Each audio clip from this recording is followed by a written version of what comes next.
ഇടക്കാലത്തിലെ ആദ്യ ഉത്തരവിൽ ഒപ്പുവെച്ച് പ്രധാനമന്ത്രി നരേന്ദ്രമോദി കിസാൻ സമ്മാൻ നിധിയിൽ കർഷകർക്ക് പണം അനുവദിക്കുന്നതാണ് ആദ്യ തീരുമാനം. 10 കോടിയിലധികം കർഷകരാണ് ഗുണഭോക്താക്കൾ. വിവരങ്ങളുമായി ബൽറാം നെടുങ്ങാടി ചേരുകയാണ് ഡൽഹിയിൽ നിന്ന്.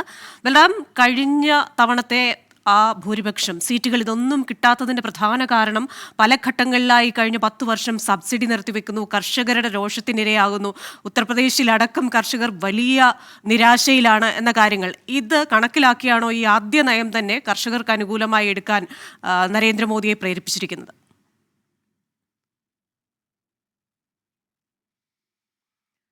ബൽറാം നെടുങ്ങാടിയുണ്ട് വിവരങ്ങളുമായി. ബൽറാം, കർഷകർക്ക് അനുകൂലമായ ആദ്യ തീരുമാനം, അത് കർഷകരുടെ നിരാശ, അവരുടെ രോഷം ഈ തെരഞ്ഞെടുപ്പിൽ വലിയ തിരിച്ചടിയായി എന്ന വിലയിരുത്തലിന്റെ ഭാഗമാണോ?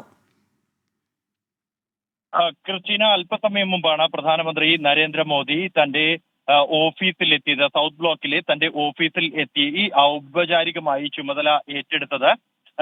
ഈ 3-ാം തവണയും പ്രധാനമന്ത്രിയായി ചുമതല ഏറ്റെടുക്കാൻ എത്തിയ നരേന്ദ്രമോദിക്ക് ഉജ്ജ്വലമായ വരവേൽപ്പാണ് പ്രധാനമന്ത്രിയുടെ ഓഫീസിലെ മറ്റ് സ്റ്റാഫ് അംഗങ്ങൾ നൽകിയത്.